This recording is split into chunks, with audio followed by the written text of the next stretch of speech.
Well, hello, you most beautiful stars. Yes, this is unexpected. I know it is. It's Friday night, uh, June something or other. I think it's like the 27th, 23rd. I don't know what day it is, but it's a Friday night. That's what I do know. I am Courtney, the host of Stars of Morning Light, and I am usually never here in the nighttime. I am usually teaching in person classes or tending to my household, right? But tonight I am going to do the Edgar Cayce study that I missed on this past Wednesday. Normally, Edgar Cayce studies are Wednesday at 2 p.m. Eastern Standard Time, and I was not able to do it this Wednesday. So if you are new here, we cover hermetics, emerald tablets, all various forms of discussing it. Um, Short stories, long stories, Manly B. Hall, Edgar Cayce, Akashic Records. We cover a lot of things here. And I started recently an Edgar Cayce life skill study where I go through one episode, might be just his biography, and I bring a lot of my biography into it because the point of it is to bring 100 years ago into today's world. So even when we get into his messages, we get into some of his concepts like the Cayce map, Atlantis, all sorts of things. I will deliver what's going on currently, right? 100 years in the future from when he was here. I'm a big Cayce fan. I grew up knowing about him. So, I see Miss Chloe sees me. Hello, Miss Chloe. I am popping in, my dear. Good to see you. And also, when I do all my live shows, which is usually how I roll live, I pick from my Sacred Geometry deck. And this is number 31, Magic. The frequency of magic supports our intrinsic ability to grow and expand beyond this moment, to move toward possibilities and expressions that are as grand and profound as we can imagine. That all that is required is our belief in their manifestations.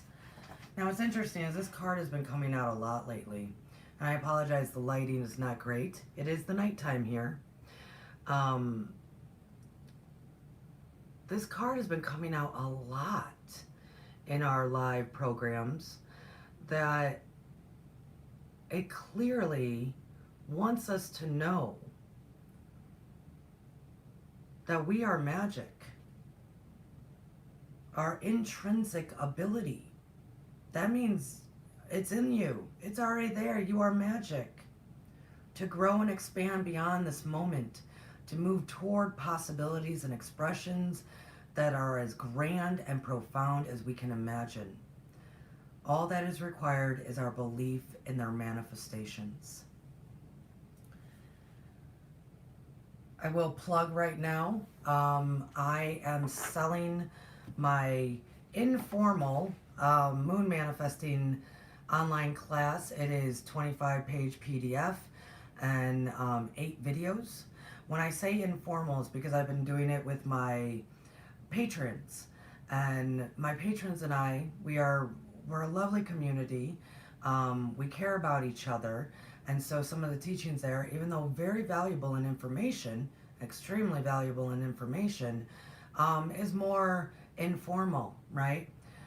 I took I took the videos that I recorded for them and I put them in a playlist, but then I went back and in our private classes, I took all of their questions and questions from when I've done this in person as well, and I compiled them into a Q&A video.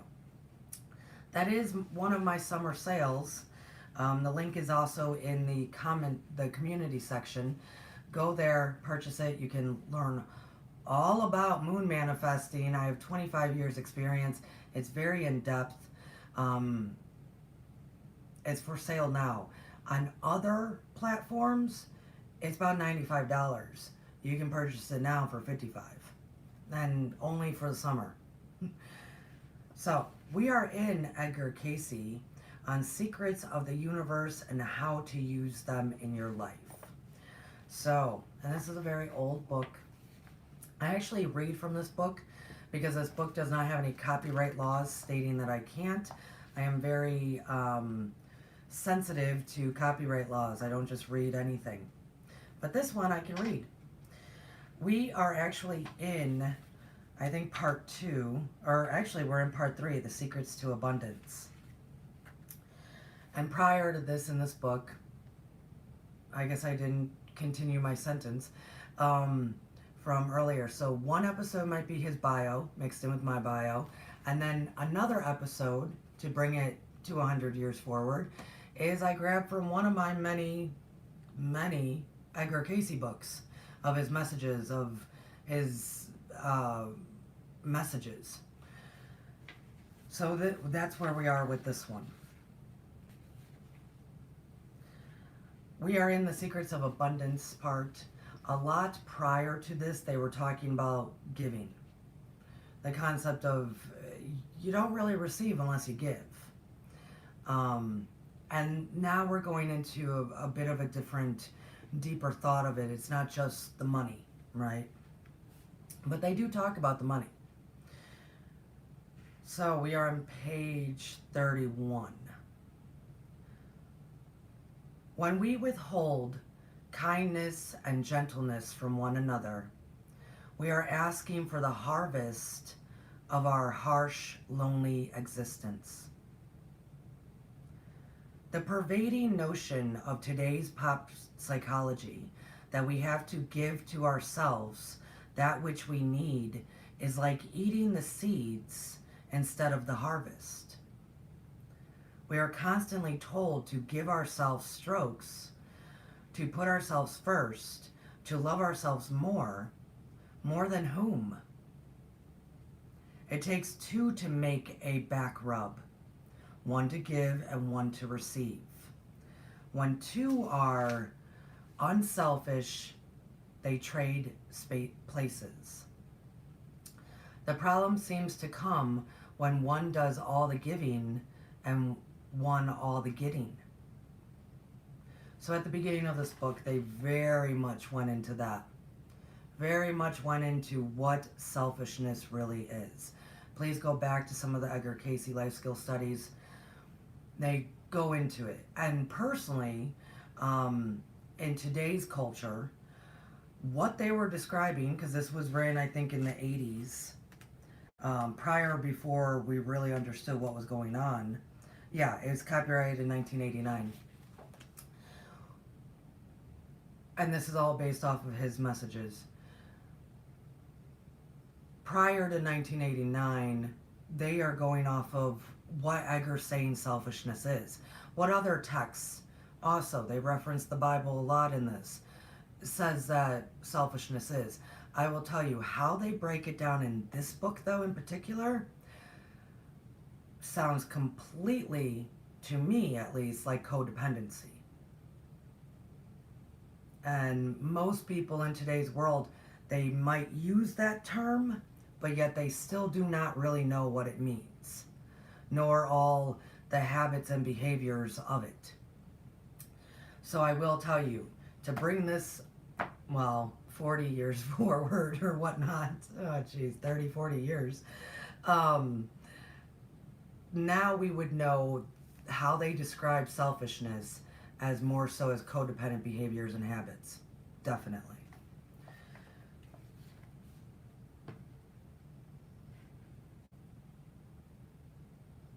And that we're to be unselfish. And this all makes sense. I'm sure it does. When we say kindness and gentleness, I love that line. When we withhold kindness and gentleness from one another, we are asking for the harvest of a harsh, lonely existence.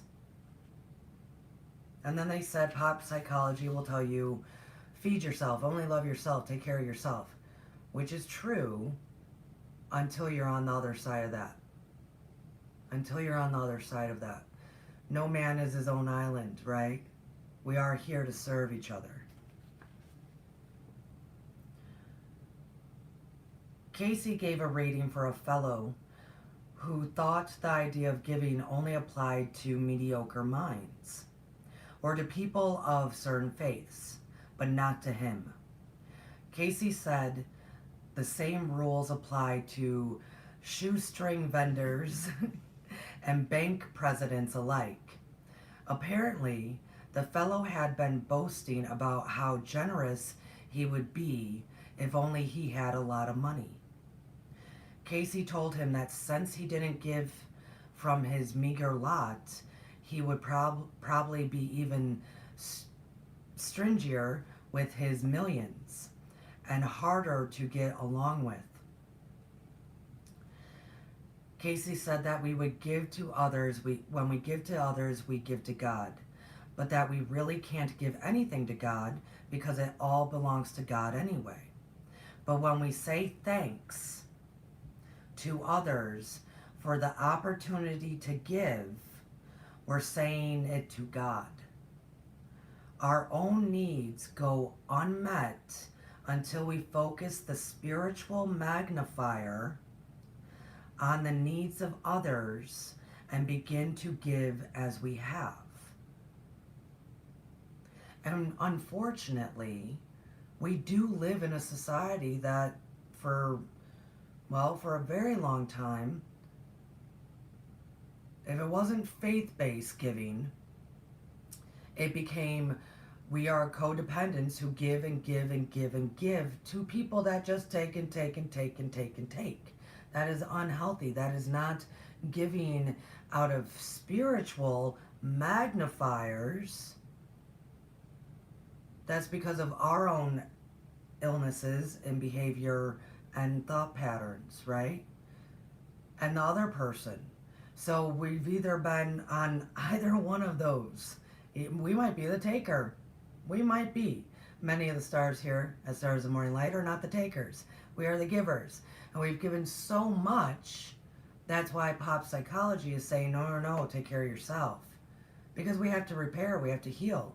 We have to understand boundaries. We do. Before we can actually give in that spiritual magnifier, giving in just love and the opportunity to say thanks, to give and receive.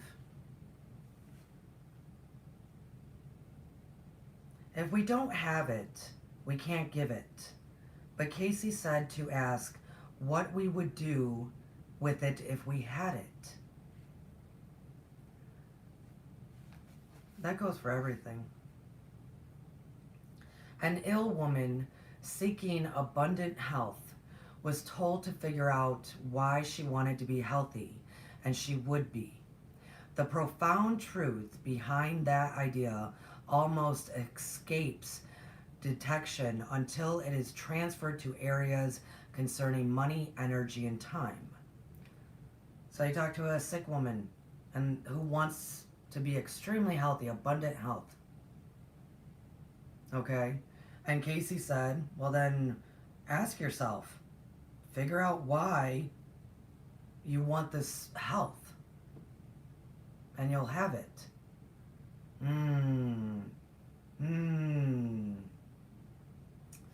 I see Lori, I see Beloved. Good to see you in the chat. Thank you for coming. It is different when I'm here. Yes, morning stars, exactly. Lori just said, woo, Courtney's here on the nighttime. Yeah, I know. I'm never here in the night. I am a star of the morning that sings proudly. Yes. So people can understand this too when it revolves around concerning money, energy, and time.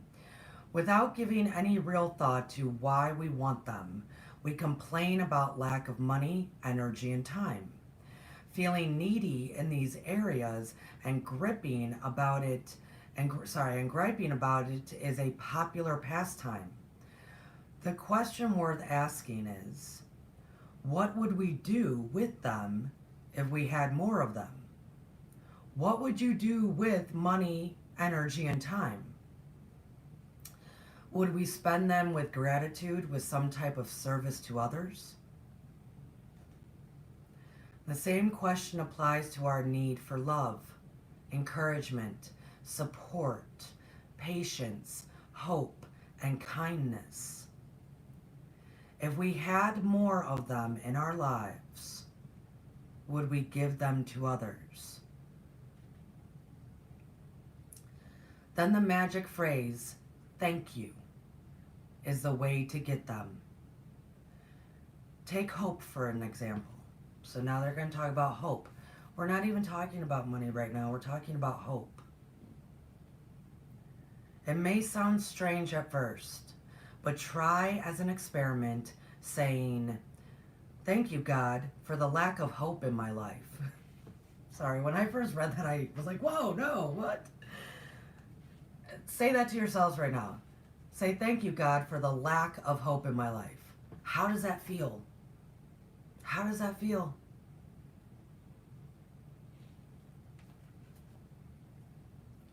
Immediately, the truly hopeless come to mind. They should after the shock of that. By feeling hopeless, you feel for the hopeless.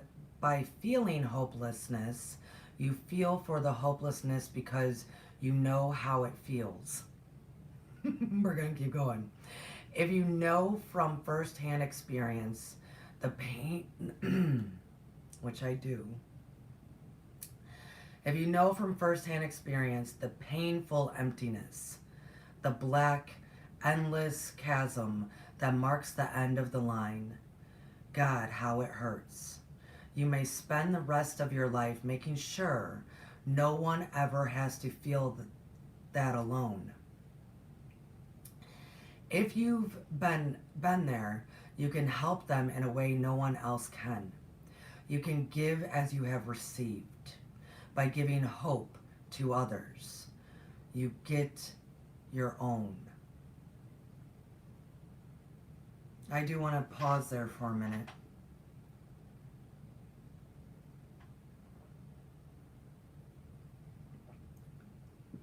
I'm sure many of the people... I'm getting all choked up. I am sure that many of the beautiful stars here at different times in their life may have experienced hopelessness. And I mean true, devastated hopelessness, that black, endless chasm. I know I have. And when for many, many, many, many, many years, I would always say that was my problem. That I was easily able to fall into almost uncontrollable, actually it was uncontrollable, deep, deep hopelessness. Extremely deep hopelessness. That was I knew for myself that was actually the biggest problem I had. That my mind could go there. But I'm also here to tell you, I understand this completely, implicitly, the other side of it now. I do not fall into hopelessness anymore in my life. And I do understand that I'd rather be the light and spread hope, spread the infinite potentiality that we all have, spread that, because I know what it feels like. I know exactly what it feels like. By giving hope to others, you get your own. Giving energy with gratitude short circuits burns out. Cayce warned against giving to gain a hold that we can use in... Cayce warned against giving to gain a hold that we can use in an unhanded manner. But say giving service, then spend it all. This is when, going back at the beginning when they were talking about selfishness. It's like the martyrism. We all know them. Oh my goodness. The majority of probably our mothers, especially maybe coming from the Catholic faith or other faiths or even other cultures. Man, the martyrism, right? Oh, how much I do for them, how much I do for them, how much I give for them. I give and give and give and give. It's the martyr complex. It really is. It's really so you can showboat, so you can, I mean, I still am being told constantly in my life from other people who are martyrs, oh, you're earning those points in heaven, Courtney. What points? What points am I earning? No, I'm not. That's not a thing. That attaches you to some point system to get to heaven. Ain't a thing, folks. But man, the martyrs love to attach themselves to it, right? That's what Cayce was talking about there. If you're giving energy and you even think it's in gratitude, you gotta check your motives. Is it to have a backhanded thing later? To hold control over somebody? To boast about it? Or to go, oh, woe is me. The world just takes so much from me. It really does. How many people do you know that do that? Right? How many people do that? That's what he's talking about there. And we talked about a lot of this in previous Edgar Cayce studies here. But say if giving service, then spend it all. He said if we run out of energy, it isn't because we stopped asking for it. It's because we stopped giving. Our motives got sketchy. Or we let self-pity overlack our appreciation and it crept in. Abundant energy is ours when we are fed by the joy of giving. And remember, guys, they just got done talking about giving somebody hope. Period. It was not money. It was saying thanks.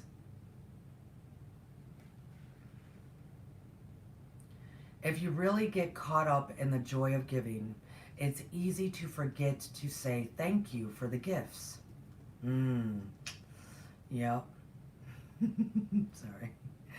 Very true. This is all still very, very prevalent. But receiving and saying thank you is step 2 to the secret of abundance. In fact, often we don't recognize a gift when it's handed to us. Generally, that's because what we receive is so much bigger than what we gave that we fail to make the connection. That mistake, when discovered, can make you feel like an ungrateful wretch. Ooh, I'm stumbling here, guys. You see, these universal laws that govern abundance don't care whether we understand them. They work anyway, as I discover.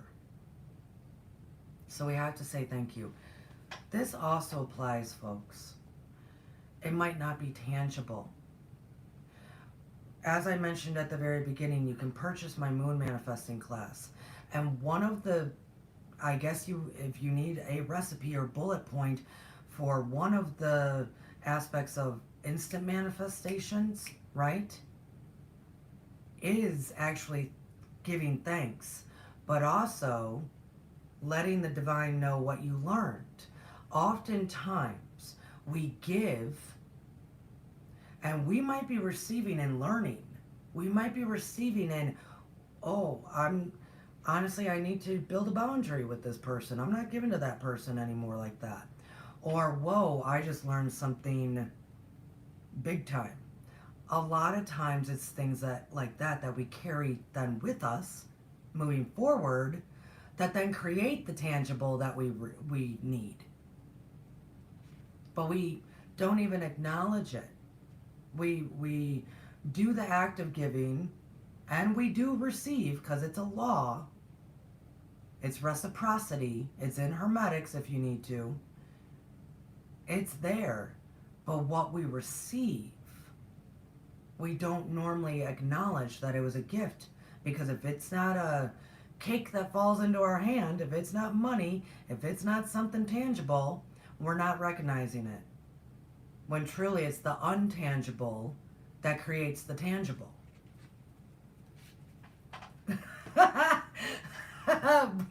Sorry, beloved just said in the chat, which made me laugh. Thank you, beloved. He just said, breaking the law, breaking the law. We are all the time, man. Ooh, I needed that laugh. Thank you, beloved. A letter arrived requesting a $5 donation. It happened to be for a cause with personal relevance. So I sent $50 and forgot about it. A couple of days later, the phone rang. An editor offered to pay my expense to cover an event. I hemmed and hawed and said I'd have to let him know at 9:30 the next morning. I decided another commitment were pressing, and I'd have to say no. At 9:29 the following morning, the phone rang. It was my mother. I explained about the offer and told her I decided to decline. She, in effect, told me I was nuts, to drop everything and go. So I did. At some point later, it dawned on me that I'd given 10 times what was asked in the letter and received 500 worth of freebies, exactly 10 times what I had given. I felt so stupid for almost saying no to this obvious universal gift. I decided to stop saying no and start saying yes. Thank you to everything. A method I can personally recommend. Another secret to abundance with which I've had personal experience is a technique called designing the ideal day, which is probably what I don't know what we're going to go into here yet, but I can guarantee you by the title of that, designing the ideal day, is what in today's terms would say set your intentions in the morning, right? This technique was first described to me by Edgar Cayce's grandson, Charles Cayce, during a course titled Exploring the Mysteries of Your Mind. I actually might have the book for that. Charles Thompson had described how he had coddled his ideal based on mind is a builder. So the mind is a builder from his grandfather's readings. After he had embraced the life, meaning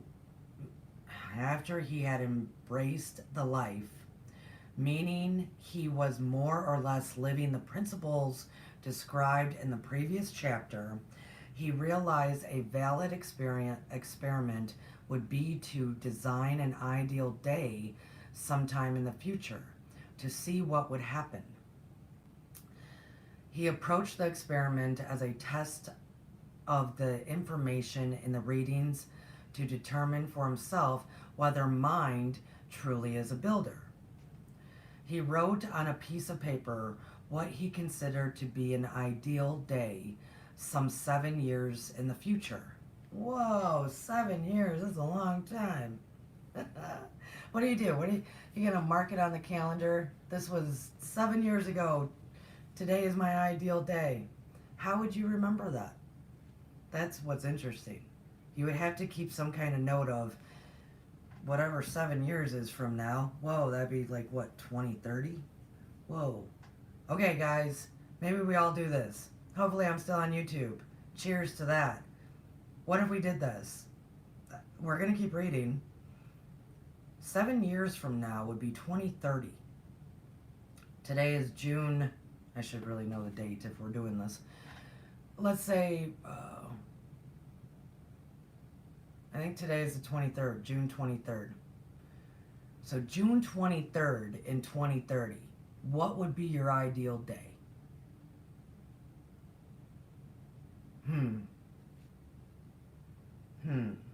Okay. He wrote on a piece of paper what he considered to be an ideal day, some 7 years in the future.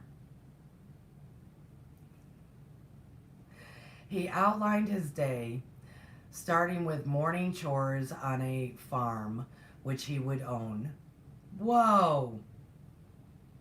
Which he would own, and even specified the type of vehicle he would drive to the various activities throughout his ideal day.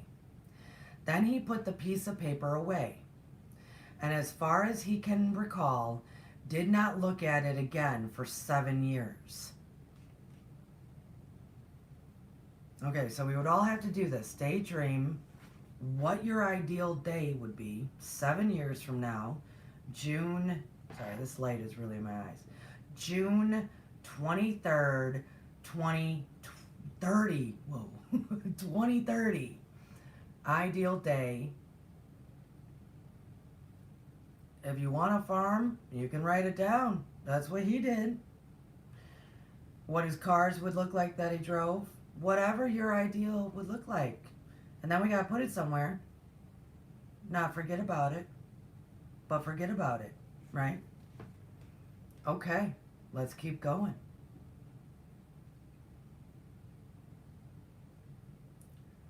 One morning, 7 years later, upon waking, his eyes fell on the book where he had placed the paper. That's what I do. As he read what he written, he realized the day he was about to live was eerily close to the one he planned.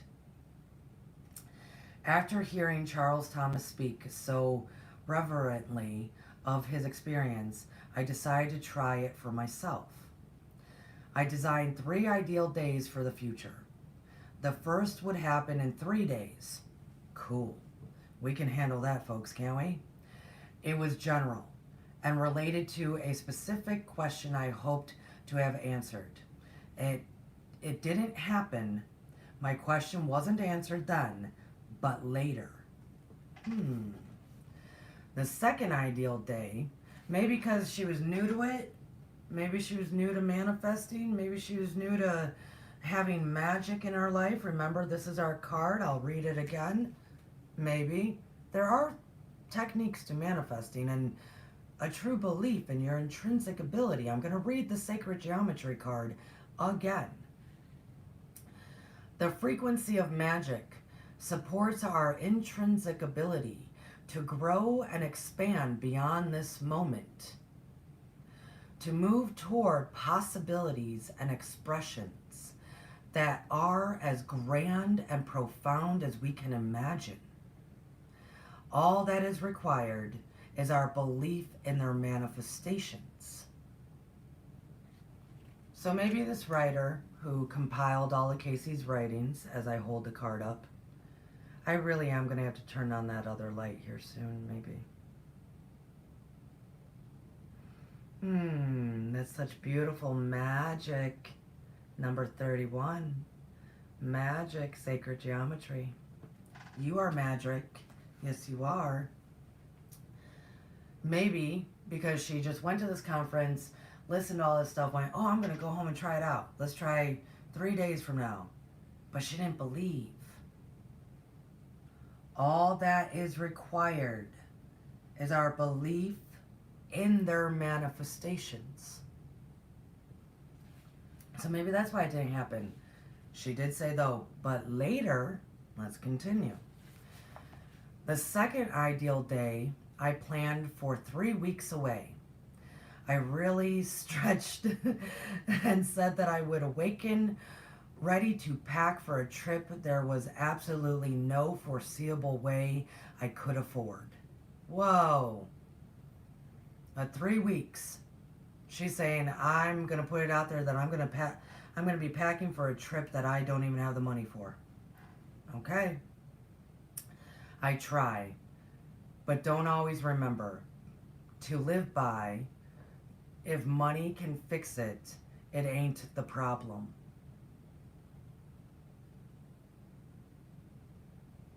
I'm going to repeat that. If money can fix it, it ain't the problem. But I said the money would miraculously appear, and it did. Not every specific detail I outlined concerning the trip happened, but vaguely related events did occur. The third ideal day I planned was for 3 years in the future. At this writing, the time has not passed, so I can't report the results. She just said, we don't know. Did it happen? Did it not happen? Oh my goodness, what a cliffhanger. And there's no way to get in touch with her. Oh my God, Lynn Cochran, if you catch me on the flip side here, 40 years later, let us know if it happened. Oh my goodness. So, this is still good though. This is all manifesting. Just gotta believe. But this clearly demonstrates how mind builds through the governing universal law of expectancy. Woo, I almost swallowed that. Expectancy. I gotta tell some people, like with my moon manifesting class, or oftentimes just here on Stars of Morning Light, with manifestations, yeah, expect them. The concept of letting go of expectations has to do with relationship wise, has to do with your internal self expectations, the governing emotions that we put on expectations of selves and others, that we can let go of. But when it comes to manifesting, if I write something down and I need that to happen in 3 days, 3 weeks, 3 months, 3 years, what have you, I expect it to. I expect it to.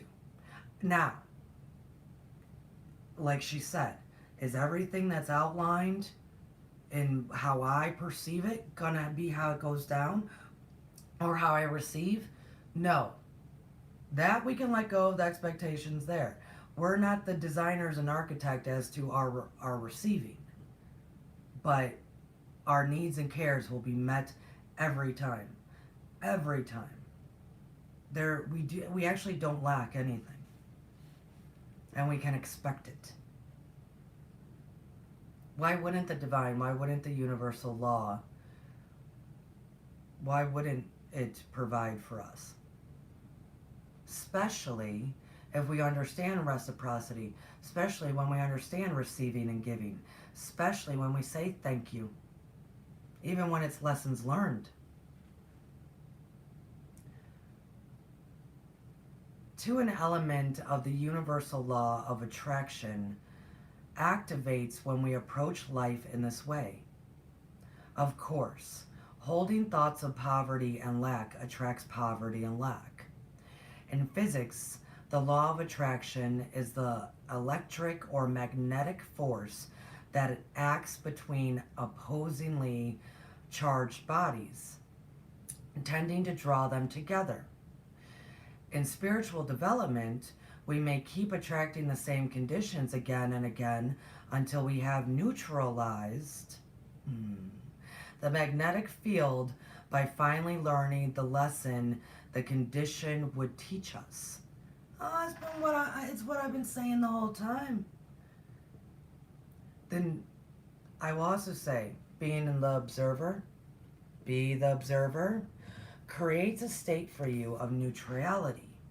And remember, all energy is actually neutral. All energy is actually neutral. It's us, individual and collective, that gives it its identifying markers. That tells it, hey energy, you're negative, you're positive. All energy is actually neutral. We are the one that's creating what it turns into, what it's going to be used for, how it's going to flow from one to the next. Right? With our mind builders, I love that term, with our minds. So until we let go of what things should look like, until we step into more spiritual development and be, as I turn my camera, the observer, stepping into more of a neutrality existence, more into the observer mode, where you can also see you don't really lack and you start to give more. We may keep attracting the same conditions again and again until we have neutralized the magnetic field, change our energy, and neutralize it and go, wait a minute, energy, that is mine. I'm actually telling you what you are. Okay. But we got to neutralize it first. Neutralize the magnetic field by finally learning the lesson the condition would teach us. Exactly what I've been saying this whole video. And I talk about it in my moon manifesting class. When we actually give the divine thanks and praise for thank you, I'm learning this. I learned this great, huge lesson that is actually going to be way more valuable to me than you fixing anything that needs to be fixed right in this moment. I will tell you, if you acknowledge that, they will fix it in a moment. It's when we don't acknowledge what we're learning. It's when we don't acknowledge and say thank you. Because I am growing. I am changing. I am neutralizing the negativity that's within me to then change it into positive. It's got to be neutralized first. The mental powers can easily be misused. I know personally of one man on welfare who keeps himself alive by visualizing finding purses. He finds them often. Then he grinds his teeth at night in guilt over not returning the ones that contain owner identification. Oh my goodness, she knows this man. I asked him why he didn't use his his exceptional visualization powers to find a job. He simply said, "Jobs and I don't get along." Bless him, and so be it. But Lord, what he could do if he would expand that energy honestly, finding enough money to fund, for example, a research project. He empathized and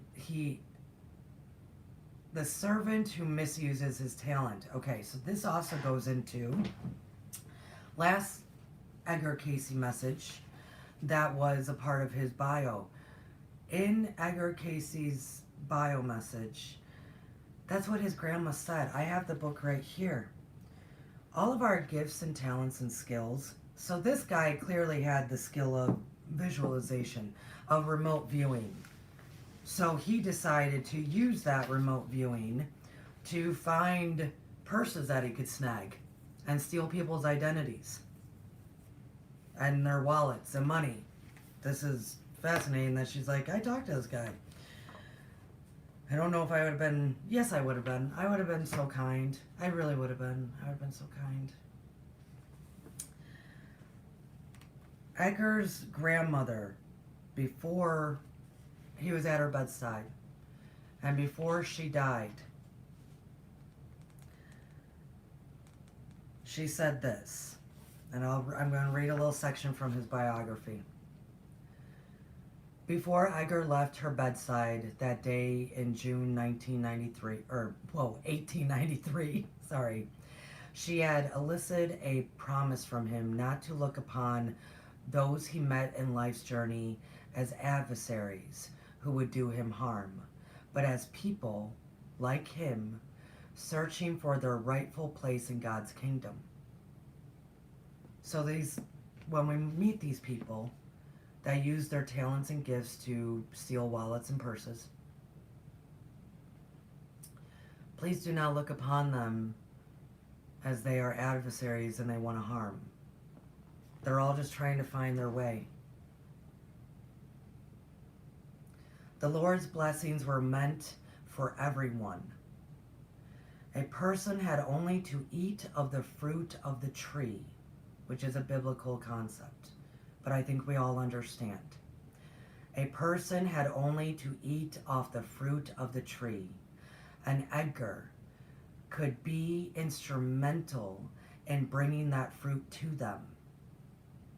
As if seeking a more tangible means of expressing her sentiments, the bedridden woman, wrapped in a shawl, asked that Edgar fetch her a peach from one of the trees that his grandfather had planted.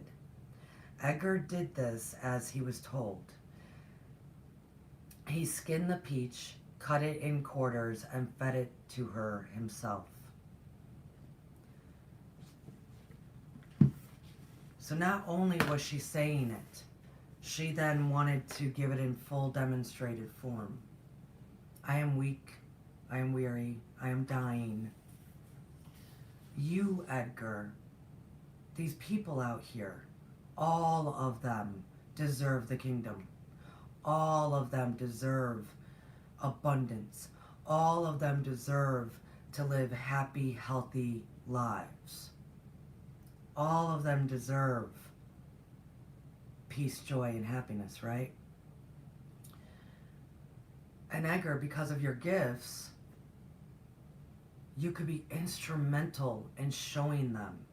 You could be instrumental in not just saying, hey, you all deserve fruit from the tree, but showing them how to get the fruit from the tree, how to serve each other.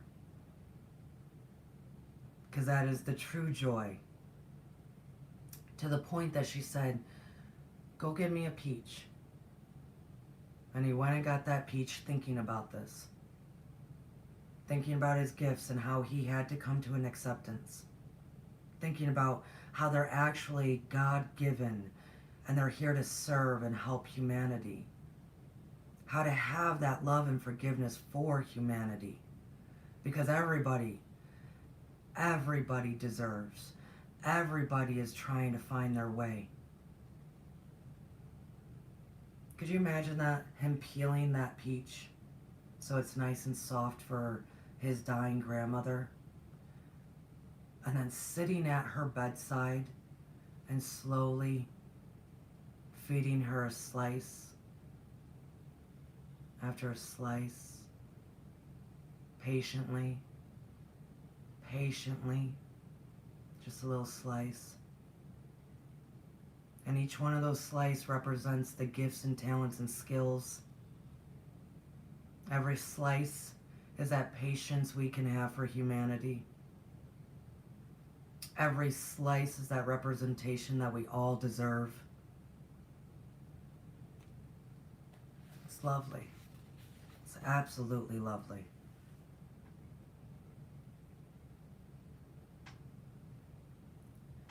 If we misuse our powers for self, the law of cause and effect will take us down. Eventually. Which it does, folks. But if we use them upright, or aright, as Cayce said, the same law will take us anywhere. We need to fulfill our purpose for being born, and we'll pick up the tab. If we use our gifts, the same law of cause and effect will lead us to fulfill our purpose and pick up the tab for us. Before designing your ideal day, read chapter 7, which we will, even though this is the end of chapter 3, Secrets of the Little Choo Choo. Ah! I love the name. And note that the principles in chapter 2 were in place in Charles Thomas's life before he worked with the experiment, and at least somewhat in mine too. Master, and this is a quote, Master, why must they suffer so? Must they always? Only until you learn what they are here to teach you.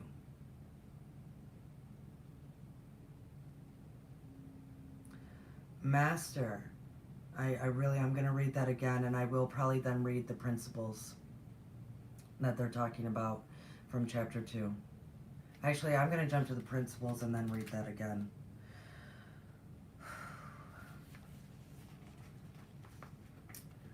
Okay, this is from chapter 2. Principle 1.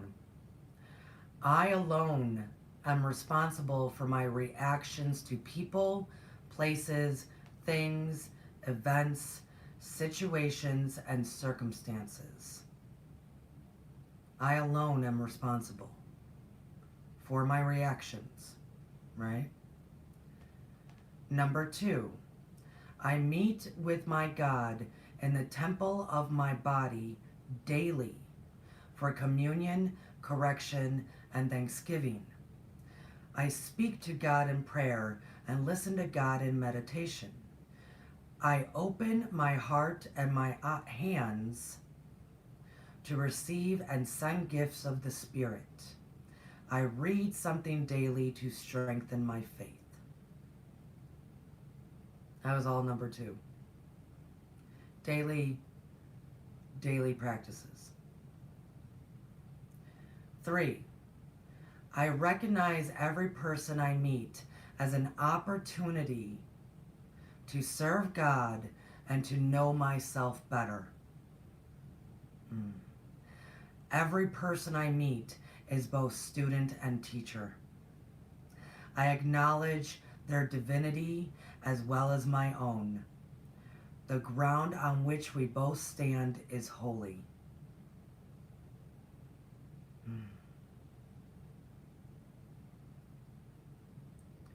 4, each day is set before me, life and death, good and evil. In all things I choose life.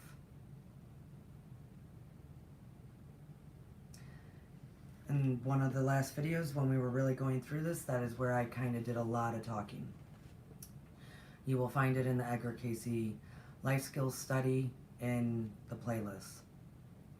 Number 5,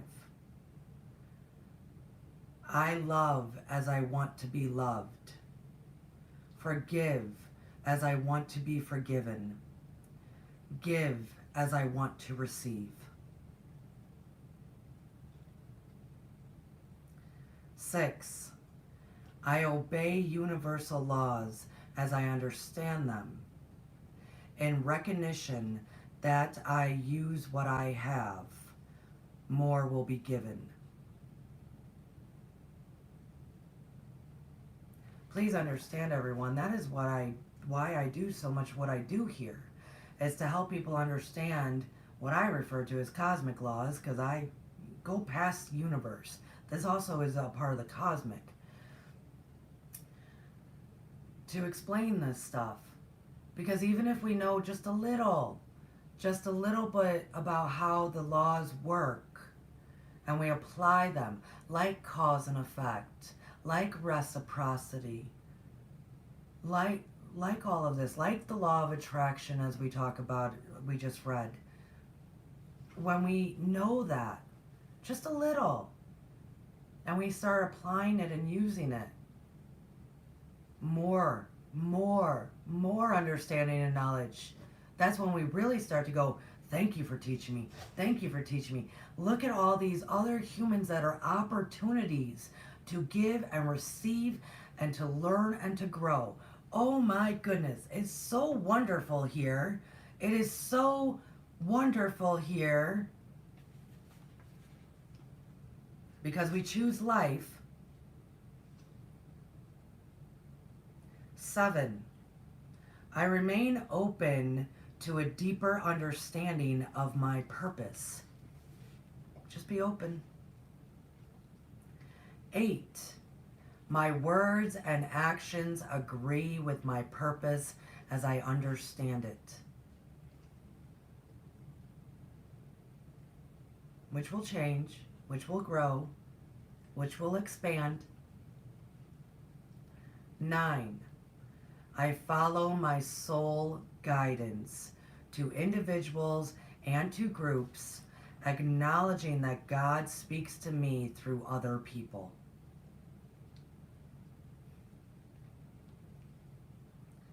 10, I claim my inheritance of will, faith, and freedom and spend it on lights for the path of another. Acknowledging bountiful abundance that multiplies in all matters. I have to actually read that one again. It's saying quite a lot. Number 10, I claim my inheritance of will, faith, and freedom and spend it on lights for the path of another. That goes into what we were just talking about. It doesn't have to just be money. If you're sending lights of hope, lights of kindness and gentleness, that lights up the path for another. Acknowledging bountiful abundance that multiplies in all matters. They receive, I receive, you receive, everybody starts receiving based out of acknowledging, claiming our inheritance of will, faith, and freedom. And then be lights. 11. I get out of my secret self's way, which is the soul that comes from earlier in this book. I get out of my secret self's way and allow my soul to express what my mind has built in daily living and in dreams, which I record. I patrol myself, but no one else. Admit my errors to myself and others and make corrections with God's help. So when it says patrol here, that there were like 5 principles. Practice, well, I shouldn't say principles. It was, they say living the secret self's ideal can be summed up in 5 P's. Practice, principles, process, purpose, patrol. And when they say patrol, it's that responsibility. It brings you to number 1. I am responsible for my reactions. You're responsible for your actions, your reactions, what you do. Patrol it within yourself. And if you mess up, hey, say, I messed up. I messed up. I'm sorry. This is what I learned. This is what I'm going to do differently next time. With yourself and others. And the divine. So that's what they mean by patrol. But we are not to do that with others. In some circles, like recovery circles, they call that taking someone else's inventory. We are not to take anyone else's inventory. We are not to say, oh, that person's messing up all over the place. Why? Because we're all deserving. We're all on a path to the kingdom, as his grandmother would say. Right? We're all trying to figure it out. So, hey guys, don't take my inventory. I won't take your inventory. I will patrol myself. I'm not going to patrol you. I am going to try to be a light, though, lighting up your path. Beloved just said in the chat, the 10th kingdom.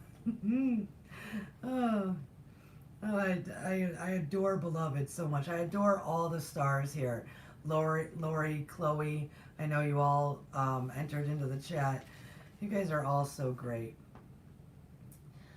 Number 12. This is the last one. I surrender daily to the victories and defeats of the past and future. I live in the reality of the moment. I love this one so much. I surrender daily to the victories and the defeats of the past and future. I live in the reality of the moment. That's beautiful. I think everybody takes surrender in a very individual way. But surrender is not hopelessness. Surrender, there's actually a lot of freedom in surrendering to the victories and the defeats of the past and the future. It is as you are. It is as I am. I am as you are. You are as I am. It is.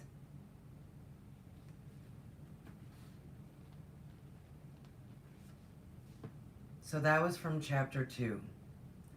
We've just finished chapter 3, and the next one will be chapter 4, Secrets of Loving and Being Loved. Oh.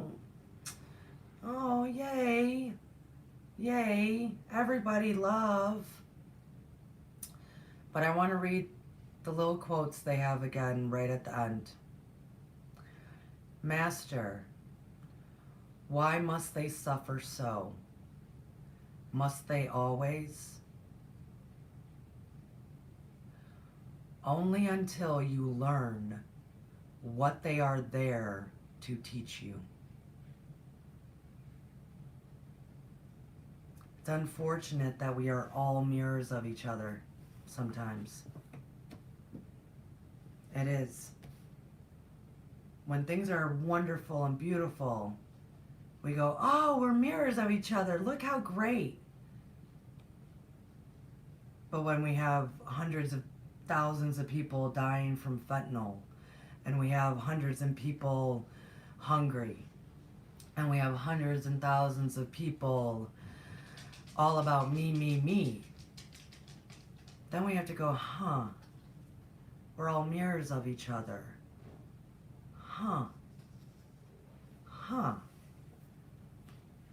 And we have to wonder, what is it trying to teach us? Why are they like that when we're all mirrors? When the answer is to the question, Master, why must they suffer so? Must they always? Only until you learn what they are here to teach you. So those who do understand some of, just a little bit of the laws. Thanksgiving, which is a word that means something, not just a holiday here in the States. Thanksgiving is amazing. Think about how that mirror reflects onto others. Think about how that works. So I love you all so dearly. It is a Friday night, so I'm going to let y'all go. I got to go make dinner. And I will not be here Sunday at 2 o'clock with the live Akashic message. I'm going to try to, I might actually have to do that tomorrow because my weeks are getting complicated a bit with schedule. It's summertime. That's okay. So do know I will be here at some point. Catch you on the flip side. I love you all dearly. If you like what you hear here, then hit subscribe.